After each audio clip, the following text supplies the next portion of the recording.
You're sad because you lack passion. You lack passion because you don't trust yourself. You don't trust yourself because you fall into all or nothing perfectionistic ways of thinking. You live in all or nothing thinking because it's a coping mechanism. It's a coping mechanism because somewhere in your brain it believes that it's protecting you. And it thinks it's protecting you because at some point in time in your life you were punished for being your authentic self. As a result, you have learned to protect yourself from people or environments that made you feel unsafe to be your authentic self. Okay, so I haven't seen a lot of this creator's content, but I love what they're saying, and there's so much packed into this video. Basically, you are made to feel bad for being your authentic self when you're a kid, and then that has you build a guarded version of yourself, this performative and tolerable version of yourself for the real world that I would then say, yeah, you're people pleasing.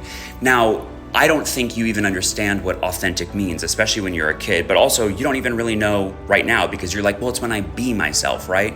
But what this creator is saying, and which I've been saying all the time, is that you probably have no real access to who the you is in yourself because you've been performatively sharing a version curated and created for other people since you were a kid, right? So now you're an adult with far more developed cognition and ability to distinguish like what that word should mean for yourself, but you still have no real access to it, which is what's keeping you stuck, which this creator talks about. I then go, cool, you're going to continue to stay stuck if you keep asking, well, who am I, who am I, who am I? Because who is really always defined on who you've been in the past, because that's the only real reference point that you have. So again, we get stuck in that first quandary of like, who was I then? Who am I now? Who keeps you just sedentary and in one place, inertia? I then change it to, well, what if it was how? How might I act in this situation? How do I feel about this thing? Because as in this creator's handle is self-experimenting.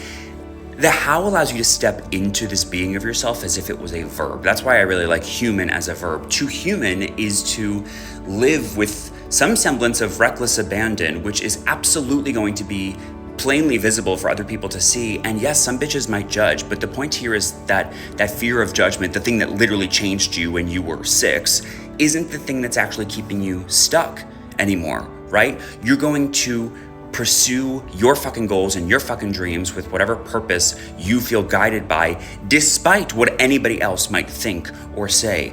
To human as a verb is to be yourself without knowing for certain the outcome of any one thing, but having the self-trust and the self-awareness to go out on that stage of life and open your fucking mouth in front of a house full of people, an audience full of people, trusting that whatever flows out of your mouth is going to be true, right, enough, correct, and allowing yourself to constantly reinvent and play and experiment and figure out who you want to be by exploring the how you're going to be.